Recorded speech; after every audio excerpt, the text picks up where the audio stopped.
Buenas tardes con todos y todas. Es un gusto darles la bienvenida a esta decimosegunda sesión de la Alianza Nacional por una Internet Segura. Este es un espacio donde el Estado, las empresas, las organizaciones sociales y la academia se unen para trabajar juntos por un mismo objetivo: lograr que todas las personas, especialmente niñas, niños y adolescentes, puedan estar y navegar en Internet de una manera mucho más segura, con mayor confianza. Desde la Secretaría de Gobierno y Transformación Digital, renovamos nuestro compromiso con esta alianza, ya que ha hecho posible iniciativas importantes como Conéctate sin riesgos, Navega Tranqui, Yo cuido mis datos personales y Alto al ciberacoso. Todas estas acciones nos demuestran que que protegernos, en línea es tarea de todos y de todas. Hoy vamos a conversar sobre dos temas que son clave para poder cuidarnos mejor en el entorno digital.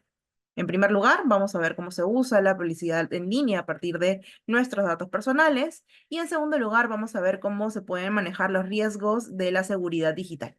Los invito a todos ustedes a escuchar, participar y seguir sumando ideas y esfuerzos para construir una Internet mucho más segura para todos y para todas.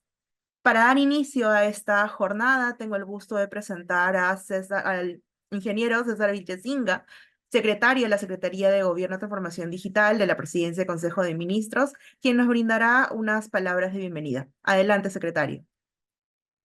Muy bien, gracias Débora, buenas tardes con todos. Eh, Bien, estimados Alex, Arlini, buenas tardes. Estimados participantes, bienvenidos a la decimosegunda sesión de valor de la Alianza Nacional por una Internet Segura, organizada por la Presidencia del Consejo de Ministros. Como sabemos, la Alianza es un servicio que permite implementar la Política Nacional de Transformación Digital con la finalidad de fomentar una cultura de seguridad digital para prevenir y proteger a los ciudadanos en el entorno digital. Esta sesión se realiza en coordinación con el Centro Nacional de Seguridad Digital de la Secretaría de Gobierno y Transformación Digital de la PCM y con el constante apoyo de especialistas tanto del sector público como del sector privado, nacionales e internacionales en materia de regulación digital. La decimosegunda sesión de valor abordará dos temas de vital importancia para el aprovechamiento y uso del Internet. Primero, Alex Sosa nos comentará sobre publicidad programática, comportamental y datos personales por segmentación de perfiles. Tópico de vital importancia de cara a la entrada en vigencia del reglamento de la Ley de Datos Personales. Seguidamente, Arlini nos va a comentar sobre marcos y mejores prácticas para la gestión de riesgos de seguridad digital y mitigar esos riesgos, que también es importante, hasta llegar a un riesgo residual, ¿no? No hay sistemas de información, no hay aplicaciones de software 100% seguras, desde las más complejas hasta las más sencillas. La referencia a estándares internacionales también es importante y mejores prácticas para evaluar y tratar riesgos de seguridad digital en las organizaciones es crucial para fortalecer la seguridad digital, para fortalecer el complemento que es la confianza digital. Finalmente, señalar que la alianza seguirá constituyéndose en un espacio de encuentro de especialistas públicos y privados que generará contenido de valor para todos ustedes. Gracias por su apoyo, Alex y Ardini. Gracias al equipo de la Alianza que hace posible esta sesión. Gracias también al equipo del Centro Nacional de Seguridad Digital, ¿no? Y a todos que de una u otra manera contribuyen a que esta actividad se realice y a los participantes que se encuentran conectados para que puedan aprovechar, actualizar sus conocimientos en estos temas que es tan importante. Nuevamente, a nombre de la Presidencia del Consejo de Ministros y la Secretaría de Gobierno y Transformación Digital, muchas gracias por su atención. Conmigo será hasta la próxima. Nos vemos. Muchísimas gracias, secretario, por sus palabras y por reforzar el compromiso que tenemos desde la Secretaría de Gobierno y Transformación Digital para seguir trabajando por un Internet mucho más seguro y confiable para todos. Ahora sí, vamos a dar paso a nuestra primera ponencia, la primera ponencia de la jornada. Nos acompaña Alex Sosa Guapaya, quien nos va a presentar el tema Publicidad programática comportamental y datos personales por segmentación de perfiles. Un tema muy relevante el día de hoy, ya que nos ayuda a comprender cómo se utilizan nuestros datos personales en los espacios digitales, especialmente en la publicidad que es dirigida y qué implicancias podría tener esto dentro de nuestra privacidad y seguridad. Alex Sosa es abogado summa cum laude de la Universidad de Lima, doctorando y magíster de Derecho de la Propiedad Intelectual y de la Competencia por la Pontificia Universidad Católica del Perú, con estudios de especialización en libre competencia, competencia desleal y derecho publicitario en el Instituto de Estudios Bursátiles de Madrid y de la Universidad, perdón, Rey Juan Carlos, Fundación Pons. En la actualidad es socio del Estudio Muñiz, director del área de consumo, publicidad y privacidad. Anteriormente ha ocupado el cargo de consejero del estudio Diez Canseco Competencias IPI. Anteriormente también se desempeñó como jefe legal del área de competencia y relaciones del consumo de América Móvil Perú, claro, sí. Y asimismo ha sido jefe académico del Centro de Educación Ejecutiva por la Universidad Pacífico y ocupó por varios años el cargo de secretario técnico de la Comisión Permanente de Ética del Consejo Nacional de Autorregulación Publicitaria. Es autor de varios libros, entre ellos Derecho y Marketing Online, La autorregulación publicitaria en el Perú, El siguiente paso de la corregulación y Cómo ser community manager y o influencer y no ser sancionado en el intento. Entonces es un orgullo, tener a Alex acá. Bienvenido, Alex, te escuchamos con atención. Muchísimas gracias. Muchas gracias, buenas tardes. Muchísimas gracias por la invitación y por las palabras. Voy a hablar, bueno, es muy poco el tiempo que tengo para poder desarrollar un tema que vengo investigando desde hace bastantes años, ¿no? Pero es un tema que me parece sumamente importante dentro del marco, ¿no? de este objetivo tan importante de trasladar información relevante respecto de lo que es la seguridad, ¿no? de cada uno de nosotros frente a las nuevas tecnologías y en este caso frente a la publicidad programática comportamental. La publicidad programática comportamental suena a algo bastante complejo, a algo sumamente técnico, que sin duda lo es, ¿no? Pero de hecho está bastante más cerca de nosotros o de nuestro día a día de lo que creemos, ¿no? Todos los aquí presentes, todos los que están en esta conferencia, seguro utilizan una gran cantidad de plataformas digitales en su día a día, ¿no? De hecho, no solamente para entretenerse, sino incluso hasta para trabajar, ¿no? ¿Cuántos de los que están aquí presentes, desde que se despiertan, revisan el WhatsApp, ¿no? Ven Telegram, ¿no? Utilizan el motor de búsqueda de Google, entran a las redes sociales como Instagram, Facebook, Twitter, ¿no? LinkedIn, entre otras, ¿no? Para informarse un poco de qué es lo que sucede, con quiénes interactúan, de seguro utilizan Waze, Google Maps, ¿no? Y utilizan plataformas como Google Docs, ¿no? Entre otras tantas que van a ser sumamente útiles, ¿no? Para el desarrollo de, como les digo, el día a día, de todas sus rutinas, ¿no? Y se habrán dado cuenta, ¿no? Que un aspecto en común de todas las plataformas que he comentado es que son gratuitas, ¿no? Y lo digo entre comillas porque en realidad no lo es, ¿no? Claro, nosotros no pagamos nada en dinero para acceder a estas plataformas digitales y poder tener información, contenido que además cada día evoluciona y para mejor, ¿no? Y claro, no hacemos ningún tipo de contratación económica para recibir, ¿no? Este producto, este contenido, este servicio, ¿no? Pero claro, como todo en la vida, no existe almuerzo gratis, ¿no? De hecho, pagamos de una forma. ¿Y cómo pagamos? Bueno, pagamos con nuestra exposición a la publicidad comercial, ¿no? Y pagamos, evidentemente, con toda la data, con todos los datos que podemos otorgarle a estas plataformas digitales, ¿no? Entonces, estas plataformas digitales funcionan también gracias a la publicidad comercial, ¿no? Estas plataformas digitales, en la medida que han ido desarrollando con toda la data que poseen mecanismos para poder segmentar perfiles y enviar publicidad comercial dirigida a las personas de acuerdo a su interés o demanda, es lo que ha generado al día de hoy esta revolución digital, publicitaria tan importante. ¿no? Les decía, la publicidad programática comportamental suena a algo técnico, suena a algo complejo, pero en realidad es lo que vemos en nuestro día a día. Si estamos, por ejemplo, en Instagram, estamos viendo Insta Stories, de pronto nos aparece una historia publicitaria. Si estamos en Facebook, lo mismo. Si estamos en algún tipo de plataforma como el motor de búsqueda de Google, entre otros de Google, también nos aparece publicidad. Y así constantemente nos aparece publicidad y se habrán dado cuenta que publicidad comercial que de alguna manera no contiene como mensaje una oferta comercial o un producto sobre el cual tenemos un interés, sobre el cual hemos manifestado tener un interés o sobre el cual no con nuestro comportamiento online hemos demostrado que estamos interesados en comprar, en adquirir ese producto o servicio. Eso es básicamente la publicidad programática comportamental.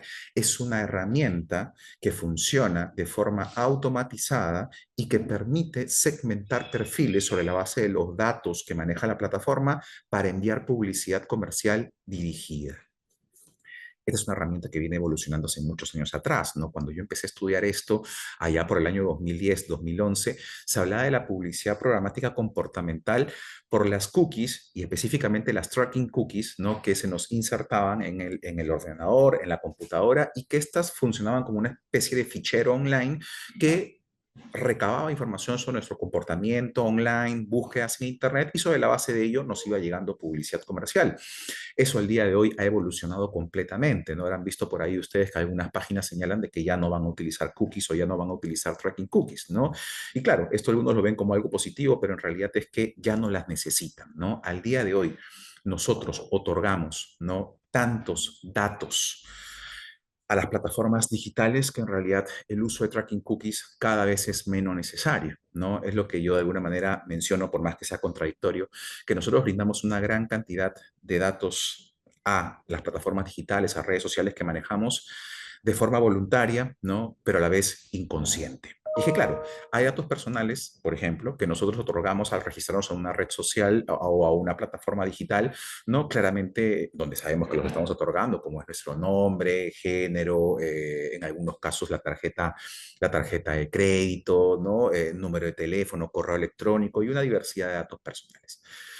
Pero ojo, también le brindamos y aceptamos, ¿no? Brindarle esta información, trasladar esta información a las plataformas digitales y redes sociales, como es la información acerca de nuestros intereses, acerca de las cosas que demandamos, a quienes seguimos, nuestro comportamiento, ¿no? En dicha plataforma, qué es lo que más nos gusta, ¿no? Cuál es el contenido que más consumimos, entre otros tantos aspectos que claramente pueden calificar como datos personales también. De hecho, así lo ha señalado la Unión Europea y la autoridad española hace poco. Y es que, claro, como ustedes bien saben, por definición, datos personales, cualquier tipo de información que nos haga identificables como personas, ¿no? Entonces, nuestro comportamiento online también puede calificar como un dato personal, ¿no? Entonces, toda esta información que nosotros entregamos de forma voluntaria y posiblemente en muchos casos inconsciente a las plataformas digitales, son manejadas, ¿no? A través de mecanismos automatizados, ¿no? Con uso de algoritmos, incluso ya al día de hoy con inteligencia artificial, con el objeto de segmentar perfiles. Segmentar perfiles, ¿no? Por coincidencia de patrones, por contraste de demandas, ¿no? Lo cual va a permitir que esa plataforma digital, que esa red social, sepa qué es lo que demanda, ¿no? Cada tipo de perfil y de esta forma pueda ser, ¿no? Un espacio interesante desde el punto de vista económico, ¿no? Para las empresas anunciantes difundir publicidad y dirigirlas a ese público objetivo que demanda sus productos, ¿no? Entonces, básicamente eso es la publicidad programática comportamental, es lo que vemos en nuestro día a día y que no ha parado de evolucionar en todo este tiempo, ¿no? Y claro, para que estos mecanismos automatizados utilicen una gran cantidad de información, estamos hablando de información que también incluye evidentemente datos personales, ¿no? Entonces, esto que durante muchos años ha pasado, entre comillas, desapercibido en el Perú, porque no tenemos una regulación que expresamente disponga o señale algo acerca de la publicidad programática. Ojo, no estoy diciendo que hay un vacío regulatorio, sino que no tenemos regulación que expresamente haya señalado algo sobre el particular. Bueno, eso ha culminado básicamente el 30 de marzo de este año, que entró en vigor el nuevo reglamento de la Ley de Protección de Datos Personales, que si ustedes revisan, ¿no? En el glosario de definiciones, ¿no? Define lo que es la segmentación de perfiles, ¿no? ¿Y qué nos dice el nuevo reglamento de la Ley de Protección de Datos Personales al definir la segmentación de perfiles o elaboración de perfiles con datos personales? Nos dice que es la forma de tratamiento automatizado de datos personales que permite evaluar aspectos de una persona natural de manera específica y continua para analizar o predecir aspectos relativos a su rendimiento profesional, situación económica, salud, preferencias personales, intereses, fiabilidad, comportamientos o hábitos, ubicación o movimientos, ¿no? Básicamente la definición de lo que es el objeto, ¿no? De lo que es la raíz de la publicidad programática comportamental, porque como bien les había señalado, es una herramienta que funciona en virtud, ¿no?, al tratamiento automatizado de diversos datos con el propósito de segmentar perfiles justamente para predecir comportamientos, ¿no?, o para tener información acerca de lo que demanda el público consumidor y, en el caso de la publicidad programática comportamental, poder enviarle publicidad comercial. ¿Eso tiene ventajas? Sí, riesgos también, ¿no? Ventajas para la empresa anunciante, sin duda, ¿no? ¿Por qué?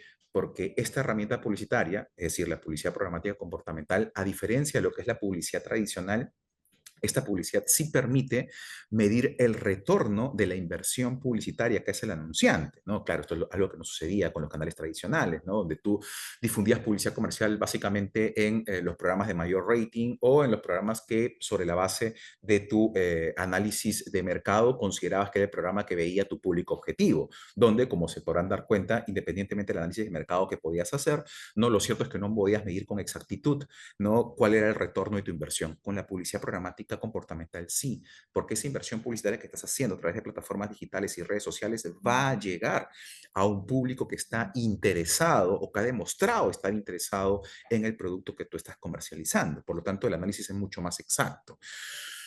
Así que, no, por ese lado, por el lado de la empresa anunciante es muy importante. Para el consumidor también, ¿no? En el caso de los consumidores sí hay una ventaja, ¿no? Porque recuerden que la publicidad comercial, más allá que cuyo propósito sea, ¿no?, persuadirnos a realizar transacciones económicas, lo cierto es que la publicidad comercial siempre nos traslada información, ¿no? La publicidad comercial nos traslada información acerca de la existencia de un producto, características, cualidades, ventajas, precio, ¿no? Alguna particularidad, ¿no? Si tiene alguna ventaja sobre otro competidor, ¿no? Y una diversidad, ¿no? Promociones, ofertas, ¿no? Entre otras. La publicidad siempre como efecto colateral transmite información. Entonces, si al día de hoy nos llega una gran cantidad de publicidad programática, que es verdad, lo cierto es que también hemos mejorado en el nivel de información que nos llega acerca de los productos que nos interesan, ¿no? Ojo, siempre hemos sido de alguna manera invadidos por la publicidad comercial, ¿no? Ustedes revisan noticias del año 60, 70, se van a dar cuenta que una de las quejas más relevantes era justamente recibir una gran cantidad de publicidad comercial. Pero claro, antes recibíamos una gran cantidad de publicidad comercial de productos que seguro ni siquiera nos interesaban. Al día de hoy seguimos recibiendo una gran cantidad de publicidad comercial, pero ahora sobre productos o servicios que sí nos interesan, ¿no? Porque hemos demostrado, ¿no?, a través de nuestro comportamiento online que tenemos una demanda, un interés especial en estos productos. Riesgos, pues hay bastantes, ¿no? También. Ojo, claro, si existen herramientas que pueden tratar nuestros datos personales, ¿no?, para segmentar nuestros perfiles, esto también puede generar un gran riesgo, ¿no?, como es la toma de decisiones automatizadas por parte de las empresas respecto de nuestros patrones de conducta, de acuerdo a nuestros propios patrones de consumo, ¿no? Imagínense este escenario a través del cual, a través de una herramienta de segmentación de perfiles, ¿no?, quizás no para el envío de publicidad programática, se puedan tomar decisiones sobre si nosotros podríamos acceder, por darles un ejemplo, a algún tipo de crédito, ¿no?, independientemente de lo que nosotros objetivamente podamos demostrar, ¿no?, con nuestros ingresos, ¿no?, o carrera o trabajo, ¿no? Podría, ¿no?, hacerse un análisis de segmentación de perfiles por contraste de patrones, contraste de conductas, ¿no?, con, por ejemplo, mi círculo más cercano y determinar que existen altas probabilidades de que esta persona pueda quebrar, ¿no?, o esta persona le pueda ir mal en la vida, ¿no?, entre otros factores, ¿no? ¿Se podría predecir ese tipo de patrón? Sí, al día de hoy sí. ¿Qué otra cosa podemos enfrentarnos como riesgo? A la discriminación. Claro, si existe la posibilidad de que con el estudio de nuestros datos se puedan segmentar perfiles, también existe la posibilidad de que se puedan segregar estos, es decir, que puedan establecerse herramientas de discriminación. Imagínense desde la publicidad, ¿no?, que llegue publicidad comercial solamente a cierto grupo de personas, ¿no? Y claro, sin un fundamento objetivo de por medio, lo cual calificaría como discriminación. Pueden condicionar el consumo también, ¿no? Si es que a través de una herramienta que tiene todos nuestros datos y puede analizar nuestro nivel de comportamiento online y por lo tanto también puede tener información acerca de nuestra conducta dentro del ecosistema digital, también nos genera un riesgo, ¿no? ¿Cuál es ese riesgo? Imagínense las personas que sufren de ansiedad, las personas que tienen algún tipo de problema, ¿no? Vinculado, no sé, con el miedo, o ya, tomemos ansiedad. ¿No? Ojo, esta puede ser información más que relevante para un operador económico para saber cómo difundir publicidad específica para esa persona que tiene problemas de ansiedad o ataques de pánico, si quieren verlo también por ahí, ¿no? Para condicionar su consumo o para llevarlo a consumir un determinado producto o servicio, ¿no? Ahora, evidentemente, ¿no? Vulneración de datos personales y datos sensibles, ¿no? Por ejemplo, si tenemos algún tipo de enfermedad, ¿no? Que dentro del ámbito de nuestra privacidad no queremos que nadie se entere, ¿no? Y claro, evidentemente, como toda herramienta de competencia, la publicidad programática comportamental no deja de ser publicidad. Por lo tanto, también existe el riesgo de que a través de esta herramienta puedan perpetrarse actos de competencia desleal, ¿no? Que claro, es lo que sucede con cualquier tipo de herramienta publicitaria. Siempre existe ese riesgo y por eso tenemos, tanto en el Perú como en el mundo, regulación específica que reprime actos de competencia desleal, ¿no? Entonces, el nuevo reglamento de la Ley de Protección de Datos Personales nos trae una novedad interesante también respecto de las estrategias de segmentación de perfiles, básicamente la publicidad programática, ¿no? Como ustedes bien saben, para el tratamiento de datos personales existen dos pilares fundamentales, ¿no? Lo que es la figura del consentimiento y lo que es el deber de información. Como bien saben, el consentimiento debe ser libre, previo, expreso e informado, ¿no? Para que el consentimiento sea válido. Y este último aspecto, el informado, va completamente linkeado, enlazado con lo que es el deber de información, porque tiene el titular del banco de datos y el encargado también, que es básicamente consignar toda esa información necesaria, ¿no? Para el titular de datos personales para que conozca, ¿no? Acerca del tratamiento y otros aspectos vinculados con sus derechos dentro del marco de la autodeterminación informativa, básicamente lo que normalmente tenemos en las políticas de privacidad. El nuevo reglamento de la Ley de Protección de Datos Personales agrega un aspecto a lo que establece el artículo 18 de la Ley de Protección de Datos Personales y esta es la obligación de ahora consignar, ¿no? Trasladar la información acerca de si es que esos datos personales que se van a recabar van a ser utilizados, ¿no? Para la toma de decisiones automatizadas, incluida la elaboración de perfiles, ¿no? Y también impone la obligación de que se transmita información relativa a sobre las consecuencias, ¿no? Para el titular de datos personal sobre esta información. Es decir, al día de hoy, si nosotros como empresa, no sé, las empresas están utilizando publicidad programática comportamental, ya si están utilizando herramientas para la segmentación de perfiles, para el envío de publicidad comercial, ahora tienen que informarlo a través de las políticas de privacidad, ¿no? Dentro del marco del cumplimiento de lo establecido en el artículo 18, visto, ¿no? En conjunto con el artículo 6 del nuevo reglamento.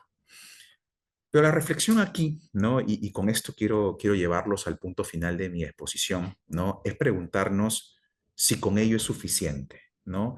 ¿Es suficiente con que los consumidores tengan acceso a la información, ¿no? Respecto de que sus datos personales, ¿no? Van a ser utilizados para la elaboración de perfiles, para la segmentación de perfiles, para el envío de publicidad comercial, ¿no? ¿Con eso es suficiente como para poder tomar conciencia de los riesgos a los que nos vamos a enfrentar? Acá es muy importante analizar también las estadísticas, ¿no? Ojo, en el Perú por lo menos no he podido ver estadísticas profundas sobre particular, ¿no? Pero por ejemplo, a nivel europeo, no son pocos los estudios los que señalan que es baja la tasa de consumidores o de titulares de datos personales que leen las políticas de privacidad. Aquí, en esta conferencia, nada más podríamos preguntar a todos los que estén presentes, ¿cuántos de ustedes leen las políticas de privacidad antes de brindar el consentimiento para el uso de sus datos personales? Y me imagino que pocos en el aula, ¿no? En esta aula virtual, levantarían la mano, ¿no? Entonces, imponer como obligación informar que se van a utilizar los datos para segmentar perfiles y enviar publicidad comportamental, ¿es suficiente? ¿no? Creo que es una pregunta que debemos hacernos. Ahora, tampoco quiero llevarlos al otro extremo, ¿no? Y prohibir la figura, porque en realidad no lograríamos absolutamente nada. Al día de hoy existe, ¿no? Tantos datos que hemos otorgado a plataformas digitales que utilizamos en el día a día, que así se prohíba esta figura, que no va a pasar, ¿no? Igual seguirían desarrollando herramientas automatizadas de elaboración de perfiles para el envío de publicidad. Y como ya les he dicho, además, recuerden que todas estas plataformas digitales que nos generan una eficiencia diaria se sostienen en la publicidad comercial también, ¿no? Entonces, acá hay varios puntos como para poder reflexionar.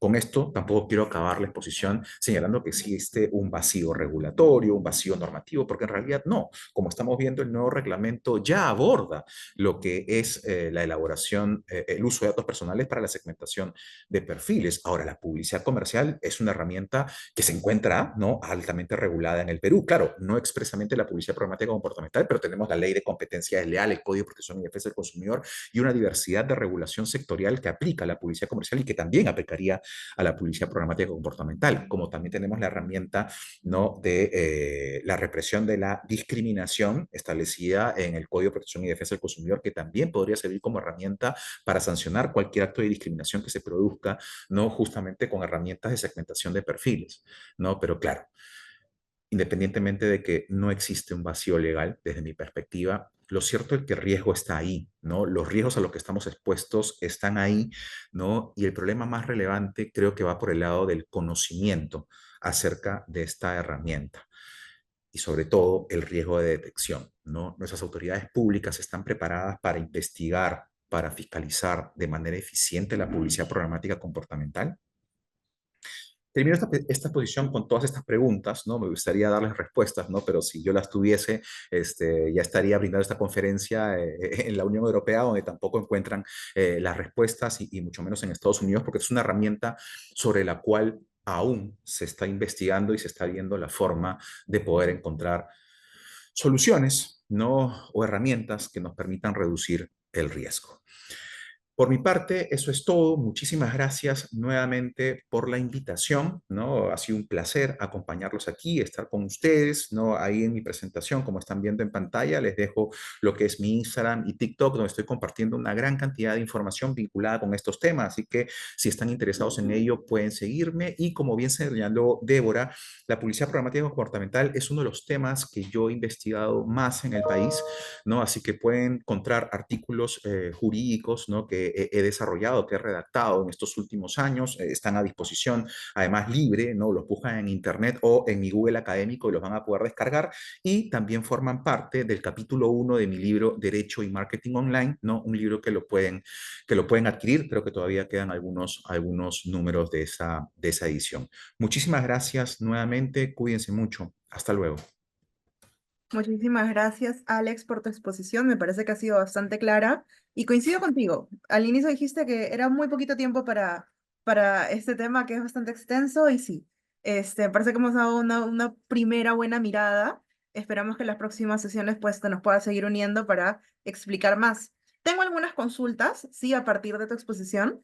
La primera, vamos a empezar con algo, digamos, reflexivo, que me parece que ya lo he ido comentando, pero ¿tú crees que las personas, de hecho, en el Perú están entendiendo realmente el valor de sus datos personales?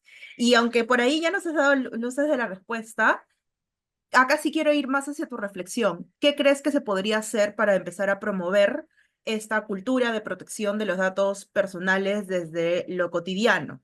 ¿No? O sea, sabemos que al momento de ingresar das tap, tap, tap, tap, aceptar, aceptar, aceptar y aceptas todo y pues realmente vete a saber qué estás entregando a nivel de datos, ¿no? Entonces, ahí me gustaría saber tu opinión, por favor.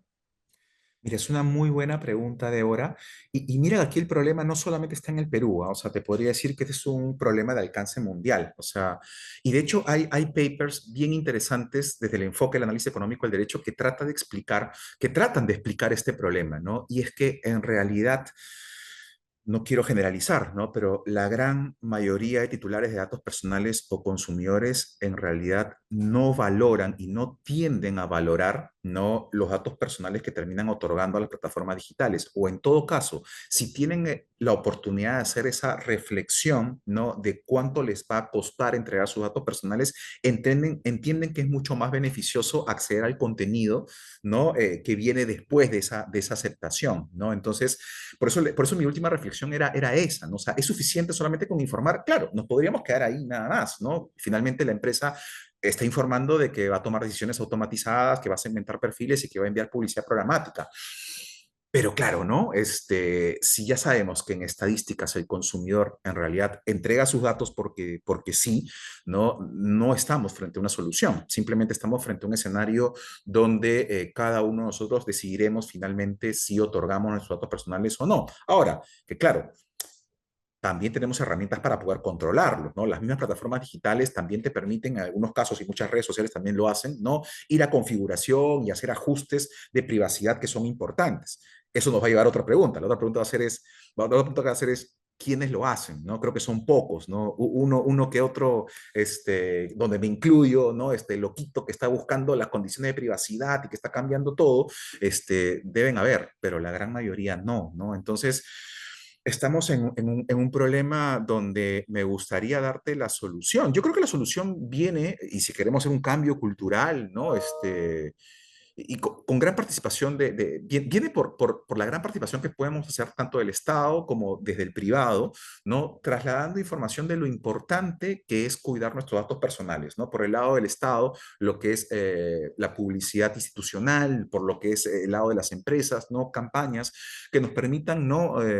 Tener el mayor cuidado posible o la mayor diligencia con el uso de nuestros datos personales, ¿no? Pero como bien has podido ver, nosotros todavía estamos un poquito en pañales, ¿no? O sea, y tampoco es que Europa esté mucho mejor que nosotros y tampoco es que Estados Unidos esté mejor. O sea, evidentemente el nivel sí es superior, ¿no? Pero estamos dentro del mismo problema, creo que todos, a nivel mundial, ¿no? Muchísimas gracias, Alex. Una pregunta como para continuar, por favor, lo que comentas. Eh, sí, o sea, tenemos una gran problemática, pero de hecho también a esto se suma un problema adicional, ¿no? Ahora vemos a niños desde muy temprana edad con celulares, con tablets, en muchos casos celulares compartidos que el papá, la mamá les está entregando y pues en muchos de estos casos esta publicidad programática pues se va mezclando, ¿no? Entonces, ¿cómo podría afectar todo esto a los niños, a las niñas, adolescentes, considerando que en muchos casos están navegando solos, están haciéndolo sin supervisión adulta? En ese contexto, pues, esta segmentación de contenidos comerciales estaría influyendo ya desde temprana edad la decisión de estos niños o qué señales deberíamos tomar en cuenta, hasta qué punto podría ser perjudicial, por ejemplo. Es un tema bastante complejo, ¿no? Porque le podríamos encontrar bastantes aristas, ¿no? O sea, claro, o sea, yo creo que por el lado de, por ejemplo, ya adolescentes, ¿no? Menores de edad, pero que digamos, ¿no? Ya toman algunas decisiones, ¿no? Completamente solos, de forma privada y que además tienen la posibilidad de tomar esas decisiones, están completamente expuestos a publicidad programática comportamental, ¿no? Y posiblemente no han terminado de desarrollar ese nivel de madurez, de conciencia que nos permite tomar una reflexión adicional antes de tomar algún tipo de decisión de consumo. Yo creo que ellos sí están bastante expuestos, ¿no? A que los propios algoritmos, ¿no? La publicidad programática comportamental pueda utilizar algunos elementos de su aún temprana formación o pendiente información para poder manipularlos en algún escenario. Tampoco quiero ser fatalista, pero sí podría ser, ¿no? Como estamos viendo, si finalmente los algoritmos y la inteligencia artificial puede estudiar patrones y puede, ¿no? Difundir contenido de acuerdo a los problemas que también puede entender que puedas tener, yo creo que ahí sí hay un peligro, ¿no? En lo que ya son niños, ¿no? Que en realidad están utilizando plataformas digitales de sus padres. Ahí creo que eh, la reflexión nos lleva más un poco al lado de si realmente pueden entender la publicidad que les va a llegar o si finalmente lo que generan como efecto será una distorsión dentro del propio estudio o de la segmentación de perfiles de los padres, porque claro, ¿no? O sea, de pronto esa plataforma digital que tenía mucha información acerca de la forma como navega los padres al momento de ser utilizado por el hijo se distorsiona completamente porque tiene otros intereses, ¿no? Entonces ahí en realidad sería pues más complejo llegar a un punto de análisis de qué tan grave podría ser, pero ahí también hay una participación de responsabilidad de los padres, ¿no? Porque esto que los padres estén entregando las tablets o los celulares a sus hijos sin ningún tipo de supervisión, o sea, que creo que ahí ya no es tanto el problema, ¿no? Algún tipo de herramienta que pueda generar alguna consecuencia negativa, sino la negligencia de los padres en no supervisar, ¿no? A niños en el uso de herramientas tecnológicas, que pueden ser muy positivas para el aprendizaje, pero también tiene riesgos, como bien sabemos, ¿no? Muchísimas gracias por tus respuestas, Alex. Estamos seguros de que este tipo de espacios pues ayudan a cuestionar lo que estamos dando todos por sentado cuando navegamos por internet y sobre todo fortalecer justamente lo que comentabas hace un momentito, la mirada crítica desde el rol que cada uno ocupa, como ciudadano, como padre, como persona consumidora, como anunciante, como todo, ¿no? Como empresa privada y Estado. Entonces, muchísimas gracias por participar. Y pues vamos a continuación a tener el gusto de presentar a nuestra segunda ponente de la jornada, Arlini Díaz Valiente, quien nos va a compartir el tema de marcos y mejoras prácticas para la gestión de riesgos de la seguridad digital. Arlini es ingeniera de sistemas y desde el año 2022 se desempeña como auditora general de Financiera Confianza, entidad perteneciente a la Fundación de Microfinanzas de BBVA en Perú.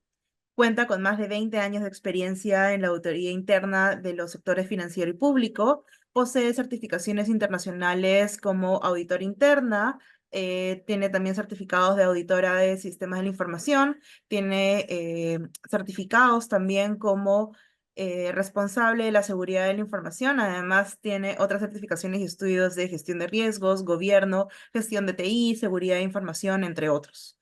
Actualmente es secretaria del Consejo Directivo de Isaca Lima Chapter desde el 2023 hasta la fecha, desde donde contribuye pues al fortalecimiento de competencias profesionales en auditoría de TI, gestión de riesgos y ciberseguridad, apoyando pues la evolución del rol del auditor frente a los entornos digitales, que como hemos visto cada vez son más complejos. Muchísimas gracias, Arlini, por estar aquí. Bienvenida, te escuchamos. Muchas gracias por la invitación. Agradezco la oportunidad y el tiempo que todos se han tomado hoy día para estar aquí y discutiendo de temas bastante relevantes, no solamente para el sector privado, sino también para el sector público y todos generando sinergias. ¿Puedo presentar? Sí, por supuesto.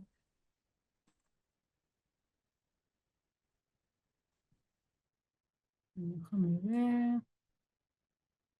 Eh, mm,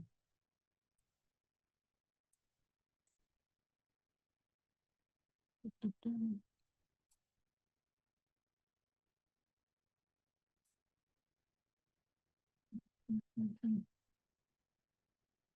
En un momento que no encuentro la presentación en el Zoom, no la encuentro, déjame ver. No te preocupes, esperamos. Más bien, en tanto Arlini pues puede encontrar la presentación, no se olviden de que a todos los invitamos a, si tienen alguna consulta, eh, algo que por ahí quieran ustedes extender, no se preocupen, pueden dejar sus dudas en el chat y nosotros vamos a extenderla a nuestros ponentes. Es ideal que ustedes lo hagan pues para poder sacar el máximo provecho de estas sesiones. Adelante, Arlini, muchísimas gracias. Bien, listo. Empezamos. Hoy día quiero conversar con ustedes acerca de marcos y mejores prácticas para la gestión de riesgos de seguridad digital. Esta charla realmente es un curso y varios cursos. Ustedes sabrán de todos los marcos que podemos aplicar en una empresa, en una institución, ya sea pública o privada. Sin embargo, quiero hablar con ustedes desde un enfoque estratégico hacia un entorno digital confiable y un entorno digital resiliente. Para empezar, quiero alinearnos a todos con el concepto de qué entendemos por seguridad digital. Seguridad digital es un término paraguas que reúne un conjunto de estrategias, medidas y controles para proteger activos de información y tecnológicos, también llamada ciberseguridad y en un término más amplio, seguridad de la información. Aquí vamos a proteger redes, sistemas, servicios digitales frente a amenazas. ¿Qué tipo de amenazas si hablamos de seguridad digital? Cibernéticas. ¿Y con qué finalidad protegemos estos activos, tanto de información como tecnológicos?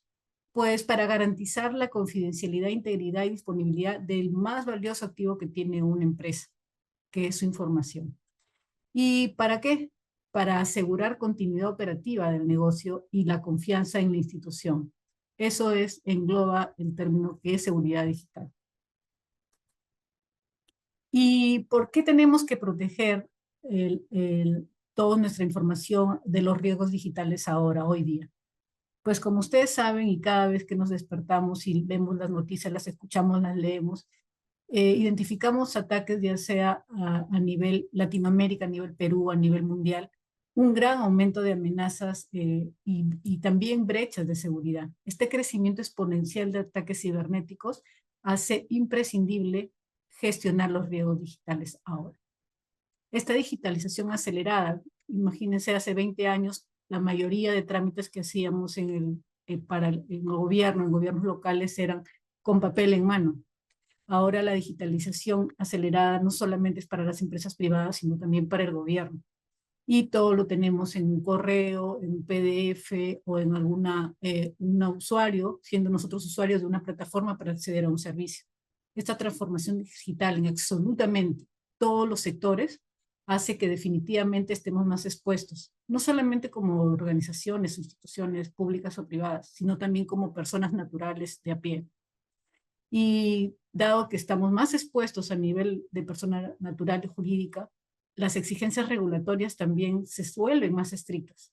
Y a veces sabemos que la regulación viene después de la exposición a los riesgos. Así que tenemos que ir a la par y avanzando y aprendiendo. Y todo esto es importante porque tenemos que gestionarlo porque necesitamos generar y mantener la confianza en cada una de las instituciones, sea cual sea su propósito. Sin seguridad digital, la reputación se vendría abajo y no podríamos brindar ese servicio o esa misión para la cual formamos la empresa, formamos la institución o formamos a nosotros mismos como personas y marca pública. Y para comentarles, ¿qué es un riesgo digital? ¿No? O sea, ¿qué es un riesgo? Los riesgos se miden o se definen a través de dos conceptos importantes, que es la probabilidad de ocurrencia y la vulnerabilidad. ¿Qué pasa acá? Tiene que haber una unión de que una amenaza, que la probabilidad de una amenaza explote una vulnerabilidad o llámese una debilidad y cause que un impacto, en este caso le definí un impacto negativo, la ISO 31000 habla de solamente impacto, pero en este caso sí quiero asentar en el tema de impacto negativo, ya sea en una organización o en un individuo. ¿Por qué? Porque nos protegemos de las cosas que nos hacen daño. Ejemplos comunes de riesgos, de riesgos digitales. Hablamos de ransomware. Sabemos ha habido un ataque el año pasado, no solamente instituciones públicas, también instituciones privadas. Ataques de phishing muy frecuentes a las personas naturales. Robo de identidad, que cada vez con la ayuda de la inteligencia artificial esto se está haciendo más común y más preocupante para las personas, los ciudadanos de a pie. La filtración de datos, los data leaks que lo conocen en el extranjero y acá las filtraciones de datos que nos dejan vulnerables a la ciudadanía al exponer nuestros datos personales y a nuestros datos que hemos confiado en diversos servicios o instituciones para acceder a un servicio o para adquirir un bien o un producto. Y este impacto, como les vuelvo a repetir, afecta a las personas y afecta a la continuidad y a la reputación de la empresa. Tenemos que tener mucho cuidado y la importancia de gestionar los riesgos tiene que darse definitivamente y ser conscientes de ello. Hay unos principios para poder nosotros gestionar todo este tema de los riesgos digitales. No tenemos la capacidad operativa que quisiéramos tener nunca para gestionar los riesgos que nos enfrentamos en los negocios. Sin embargo, para poder gestionarlos adecuadamente o de una manera óptima en la realidad, tenemos que aplicar estos principios. Los principios de proporcionalidad, los que vamos a invertir en un control, en una medida para gestionar un riesgo o para bloquear una amenaza, de acuerdo a la importancia de si es que un riesgo, si un control me cuesta muy, muy caro y es más barato asumir el riesgo, pues simplemente este control muy, muy caro no lo implemento. Opto por un control más barato. El tema de la proporcionalidad, el tema de la ciclicidad, no es implementar el control o la medida que tengamos que hacer y la implementamos y nos olvidamos. No, el proceso es continuo. Y el proceso es continuo y con retroalimentación. Porque todos los marcos de referencia que vamos a ver más adelante se basan en la mejora continua. Y la priorización. regresamos, no tenemos la capacidad operativa ni el tiempo ilimitado para gestionar todos los riesgos. Tenemos que proteger los activos de información, los activos tecnológicos, de acuerdo a qué tan importantes son. La proporcionalidad de la aplicación de los controles y la priorización de qué activos proteger van de la mano. Y no podemos gestionar riesgos de manera independiente, individual, aislados, como si fuéramos ermitaños. Tenemos que integrarnos con el negocio, tenemos que integrarnos con el proceso o con el propósito de la empresa donde trabajamos, ya sea público o privada. Tenemos que conocer el negocio para poder saber qué es lo más importante, qué debemos proteger, no como una capa aislada. No podemos andar solos por el mundo. Y bueno, introduciéndonos al tema de marcos reconocidos para la gestión de riesgos, habiéndonos alineado con los conceptos fundamentales de esta especialidad. Tenemos 3, en realidad hay más, pero he querido comentar estos que son muy importantes y bastante amplios en aplicación para empresas. Tenemos el NIS, que es el marco de trabajo o framework de ciberseguridad. Ahora está en la versión 2.0. COVID, que inició como unos conjunto de objetivos de control allá por el año 96 y que ha evolucionado. Ahora es un marco de referencia de gobierno y gestión de TI. Y la ISO 27005, que complementa la familia de ISO 27000, que es de seguridad de la información, específica, el sistema de gestión de seguridad de la información, se implementa bajo el paraguas de la ISO 27001. Y esta norma específica trata de gestionar los riesgos de seguridad de la información. En el caso de NIS es ciberseguridad y en el caso de COVID es gobierno. Pasamos a ver ISO 27005. Como les dije, esto es parte de la familia ISO 27000. Los invito a buscarlas, a investigar sobre ella, si no están muy familiarizados. ¿Cuándo se aplica 27005? Se aplica cuando vamos a implementar o ya hemos implementado un ISO 27001. Tiene un enfoque bastante técnico, desde la identificación de los activos hasta el análisis, evaluación y el tratamiento de los riesgos. Y también se basa en algo que hemos visto en la universidad cuando hemos estado en pregrado, el famoso ciclo de Deming, el ciclo de plan, do, check, act, planificar, hacer, verificar y actuar. Este ciclo nos ayuda, como les comenté, es un ciclo continuo en donde vamos pasando por todo y volvemos a empezar, pero siempre mejorando. Siempre hay una mejora continua y un ciclo que debemos de ir avanzando en el tiempo. Esto es de nunca acabar y es parte de la vida como cualquier sistema. Y bueno, también se enfoca en la priorización de controles, alineado a los principios que comenté más adelante. Es importantísimo priorizar los controles porque como equipo técnico no nos da el tiempo para ver todos y no valdría la pena y es muy oneroso poder aplicar o gestionar absolutamente el 100% de los riesgos que tenemos. Sí, cuidemos lo más importante y empecemos por ahí y luego vamos ampliando el alcance. El marco de trabajo de ciberseguridad NIST tiene inicialmente hasta el 2023 tenía 5 funciones que las podemos ver en la pantalla en diferentes colores. Este marco de trabajo de ciberseguridad pues identificaba, protegía, detecta y respondía y recuperaba todo un ciclo, igual un ciclo de mejora continua y iba avanzando. El tema que NIST se dio cuenta de que no podía ir solo con temas operativos y tácticos. Ya en el febrero del 2024, con la nueva versión de NIST 2.0, agregó una función transversal a todas las funciones previamente mencionadas de identificar, proteger, detectar, responder y recuperar. A estas 5 funciones agregó la función de gobierno, de gobernar. ¿Para qué? Para poder generar, establecer un marco de gobierno con políticas establecidas para la gestión transversal de la ciberseguridad. Recuerden que la responsabilidad de la ciberseguridad no es tarea solamente del área de seguridad informática. Es más, no puede ser tarea solamente de esa área, sino que es un tema de todos, porque todos estamos expuestos a este ciberespacio. Todos en empresa, todos en organización, todos en casa. Entonces, este gobierno lo que hace es elevar este marco de trabajo a un nivel estratégico, lo que lo alinea al marco que vamos a ver más adelante, que es el marco de referencia COVID-2019. Como les comenté al inicio, COVID-2019 inició en 1996, siendo simplemente un conjunto de objetivos de control para poner controles en los diferentes activos de tecnologías de información. Conforme ha ido avanzando en el tiempo, ISACA, la institución en la cual yo pertenezco como parte del comité directivo, fue mejorando en el tiempo con la ayuda de profesionales a nivel mundial, en la cual ya pasó a ser de un simple conjunto de objetivos de control a pasar un marco de referencia tanto de gobierno y de gestión de TI. Esto ¿para qué sirven? Alinea la tecnología de la información con el negocio. ¿Qué quiere decir eso? Que lo que nos ayuda COVID-2019 es a que el equipo de tecnología pueda conversar y sustentar al equipo de negocio, a la alta dirección, al directorio, las inversiones que se necesitan hacer de tecnologías de la información en términos de negocio. ¿Pero para qué?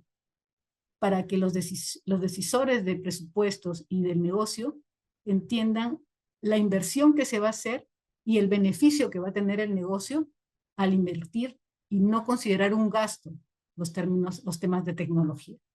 Entonces se evalúan riesgos, se asegura el cumplimiento, se optimizan los recursos porque hay que hacer todo un plan para presentarlo, no son buenos deseos, sino un plan bien sustentado económicamente y con términos de negocio. Y lo más importante es de que la tecnología, al estar alineado al negocio, genera valor. ¿Qué es lo que le importa a los principales accionistas? ¿Qué es lo que le importa a los principales stakeholders? ¿Qué es lo que les importa a los dueños del negocio? Generar valor. Y si es una empresa sin fines de lucro, generar valor desde el propósito para los cuales fue fundado. Este marco de referencia incluye 40 objetivos de gobierno y gestión detallados en 5 dominios, como los pueden ver en la pantalla. Los invito a revisar este marco y los 3 marcos que les he presentado. Bueno, uno es un estándar, el otro es un marco de trabajo y este es un marco de referencia de gobierno y de gestión de TI.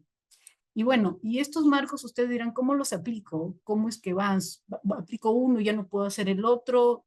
¿Cómo trabajo con esto? Pues no son aislados estos marcos. Estos marcos se complementan. Si hablamos de una empresa que ya tiene o piensa certificarse o implementar de manera práctica o formal un sistema de gestión de seguridad de la información, pues se recomienda que aplique ISO 27005 para la gestión de sus riesgos, donde hay una guía mucho más detallada que el ciclo que tienen dentro de la ISO 27001. También en esta familia de ISO 27000 es una familia muy rica de estándares. Pueden encontrar la guía, por ejemplo, de 27032, en la cual están todos los controles de ciberseguridad que debería aplicar una empresa para gestionar adecuadamente este tipo de riesgos de ciberseguridad. Y esta 27005 también está alineada al NIST, al Framework de Ciberseguridad. ¿Por qué? Porque también trabaja con mejora continua, al igual que NIST. Las funciones de gobernar de NIST las hace tener una posición estratégica alineados a las buenas prácticas de gobierno corporativo.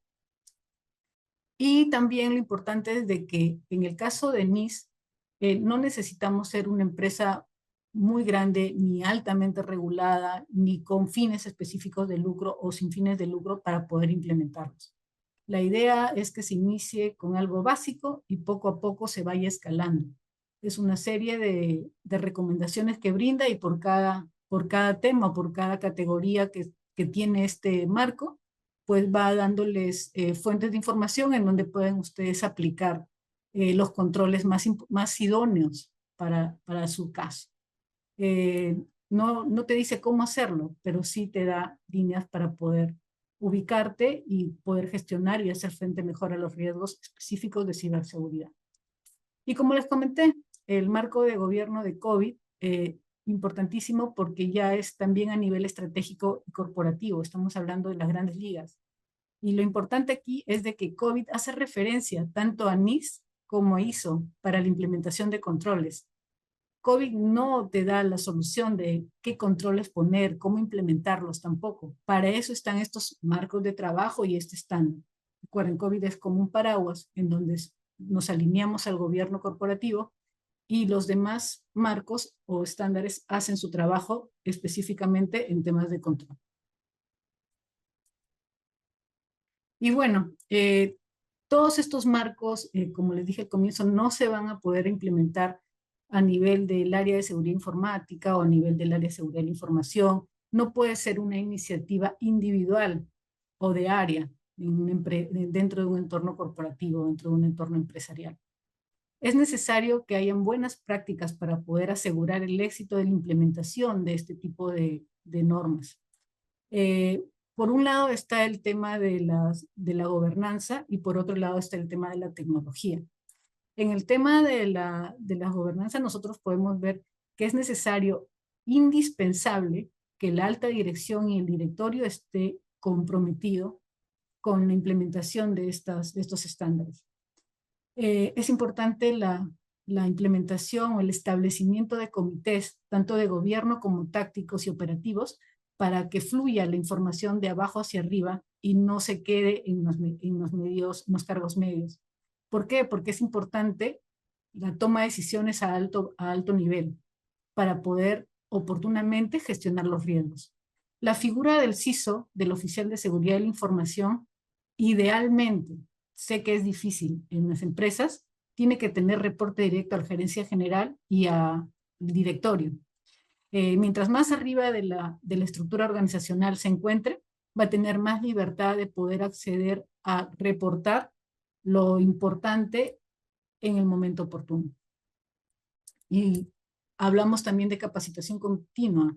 No es simplemente poner las herramientas, necesitamos capacitar a nuestros equipos, necesitamos además y no solamente capacitar en conocimientos, necesitamos capacitarlos en escenarios problemáticos, en hacer simulacros, por ejemplo, y va muy de la mano el tema de continuidad del negocio, que es otro, entre comillas, mundo de normas que hay que aplicar, pero que sin embargo se alinean a la seguridad de la información.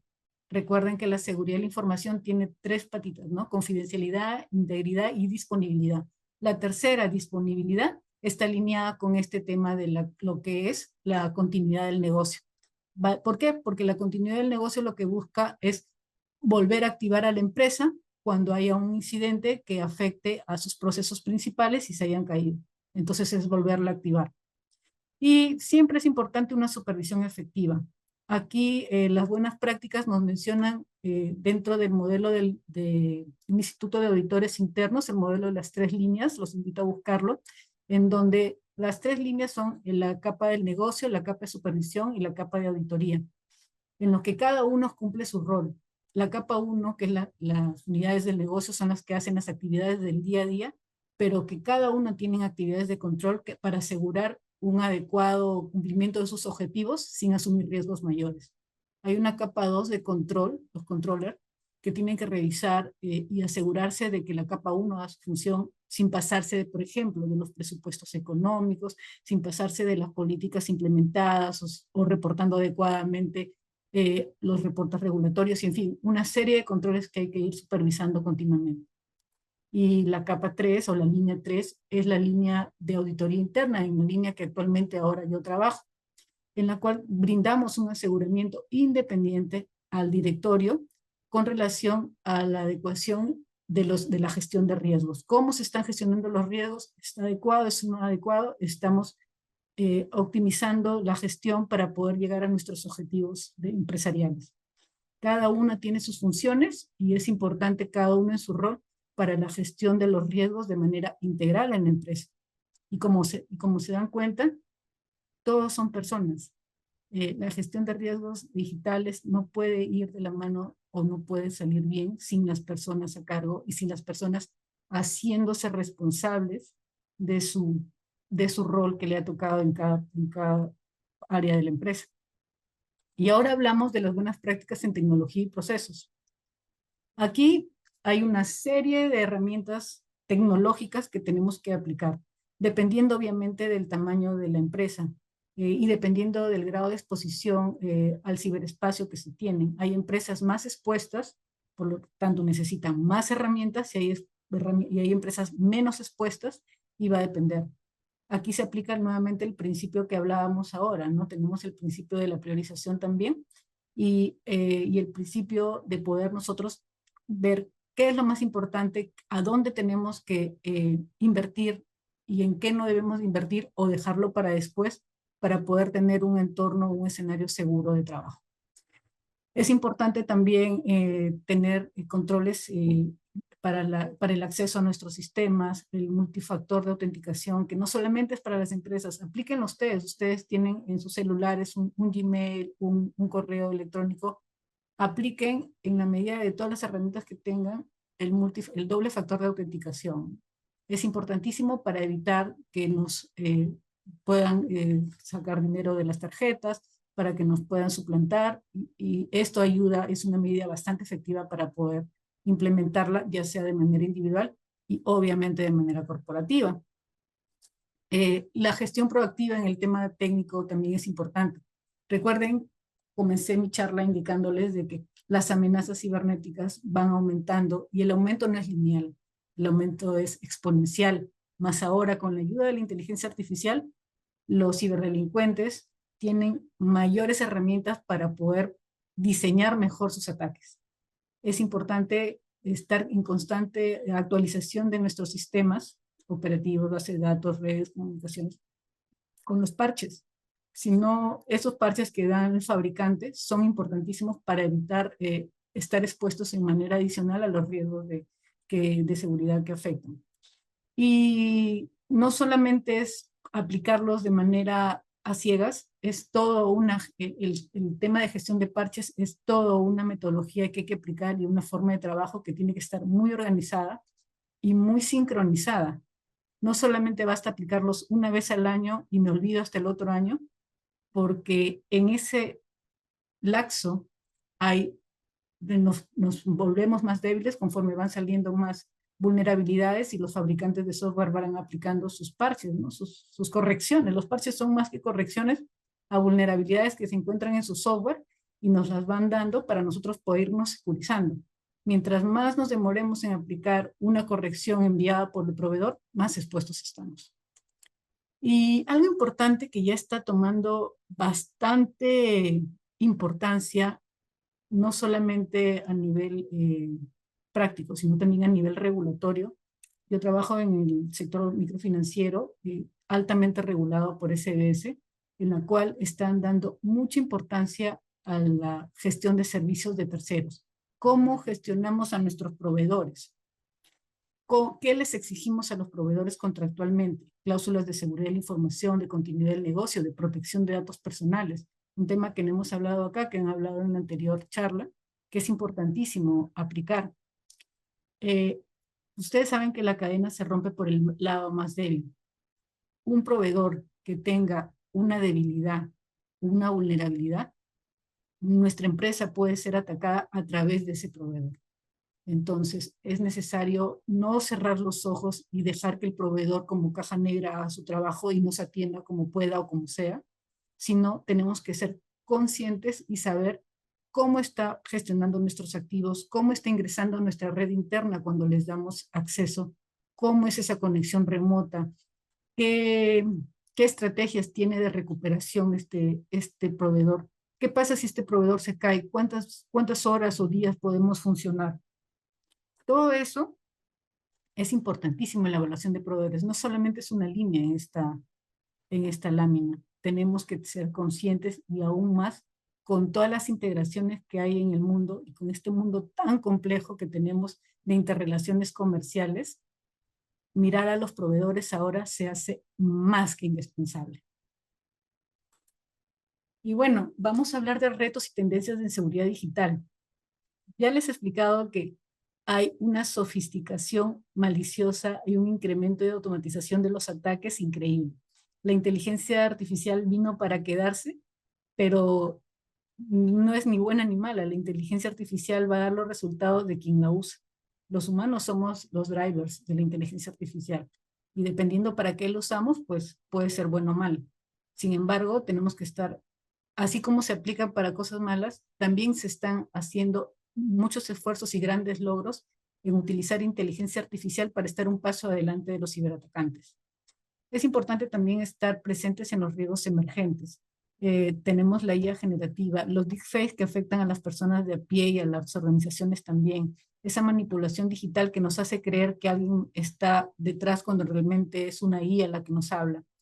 Y algo que a veces pasa desapercibido o a veces lo dejamos de lado es esa brecha de talento. La capacitación continua de nuestros equipos es sumamente importante. No podemos dejar de lado el presupuesto de capacitación, de entrenamiento de nuestros equipos, dependiendo del rol que tienen, y considerarlos un gasto. Es una inversión. Tener un equipo capacitado en el momento que los necesitamos va a ser la diferencia en una crisis.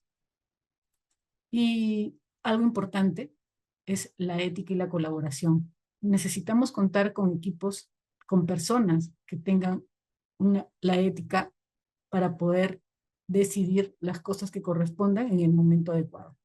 Tiene que haber una cooperación y no estamos solos enfrentándonos a los riesgos o a los ciberataques o a las situaciones, las amenazas que se nos presentan.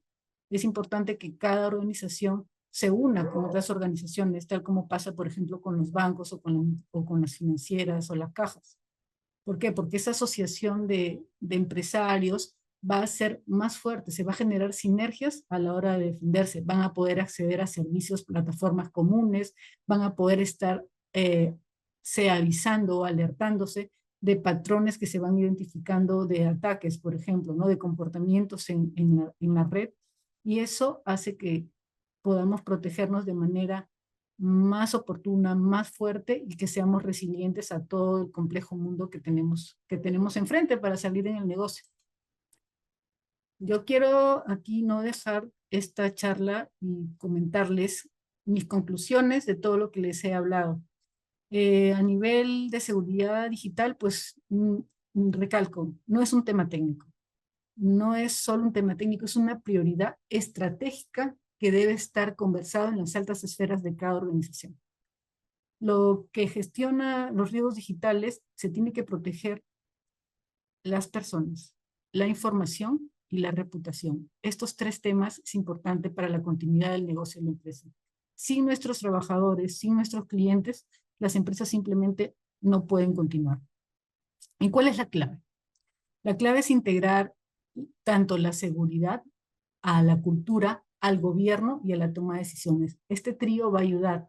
Sin una cultura organizacional fuerte, pues cuando en momento de crisis cada colaborador o cada persona va a salir para su lado y no vamos a poder salir de esa crisis, y el resultado va a ser desaparecer del medio, desaparecer del escenario de negocio. Y la seguridad o invertir en herramientas de seguridad no es un gasto. Eso sí, es tal como el verbo, una inversión. Tenemos seguridad no porque está de moda, no porque nos da miedo que nos ataquen, es que tenemos que invertir para generar confianza en nuestros clientes, en nuestros colaboradores, en nuestros stakeholders, poder ser resilientes cuando nos llegue a pasar algo. No es que nos vaya a pasar algo sí o no, nos va a pasar, el tema es cuándo, y como no sabemos cuándo, tenemos que estar preparados. Y lo más importante es que la sostenibilidad institucional se mantenga.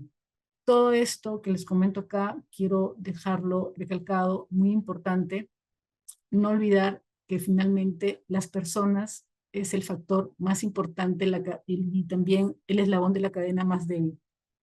Cuidemos a las personas, entrenémonos, confiemos en nosotros, generemos sinergias y avancemos gestionando todos los riesgos de seguridad digital que correspondan gestionar de acuerdo a su criticidad. Muchas gracias. Muchísimas gracias, Arlini, por tu exposición. Gracias por darnos una mirada a esto que entiendo, pues en gran medida en muchos casos no se le da la importancia debida.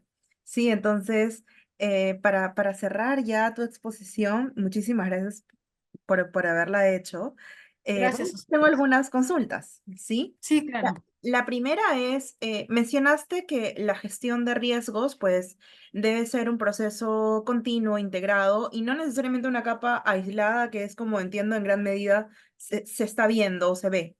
En el Perú, viéndolo de una manera más generalizada a nivel de ciudadano y entidades, ¿qué retos estamos enfrentando? O sea, que tú desde tu experiencia puedas comentarnos para que esa lógica de que es un proceso continuo, no es algo aislado, pueda aplicarse realmente tanto en instituciones públicas, en las instituciones privadas, en la vida cotidiana de las personas, sobre todo pues cuando se comparten dispositivos, se conectan a redes públicas o se desconoce algo básico de ciberseguridad, ¿no? ¿Cómo podríamos, o qué retos, perdón, estaríamos enfrentando?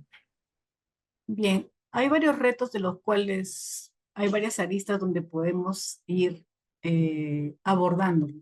Son diferentes actores, diferentes responsabilidades. El gobierno tiene una responsabilidad crucial en establecer políticas públicas para cuidar a los ciudadanos. Las empresas o las corporaciones tienen la obligación de también, a nivel de su gobierno, ir de arriba hacia abajo para generar todo el marco de gobierno que necesitan. Pero para generar ese marco de gobierno, las corporaciones, las empresas necesitan un marco normativo estable, una regulación que avance con las nuevas tecnologías, con los nuevos escenarios cambiantes que se van presentando. Esa estabilidad normativa hace que un gobierno corporativo funcione. Y no solamente es tecnología, tenemos que ver también la parte de personas. Insisto, eh, invertir en personas es lo más valioso que puede haber. No basta comprar la IA última que ha salido, no puedes comprar el gestionador de parches más caro y con más multiplataforma que tengas.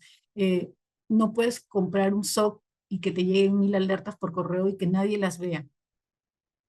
Yendo a esto, quien va a hacer la diferencia es esa persona entrenada y esa persona que va a tomar una decisión para gatillar situaciones que podrían generar una crisis mayor en las empresas y en el gobierno.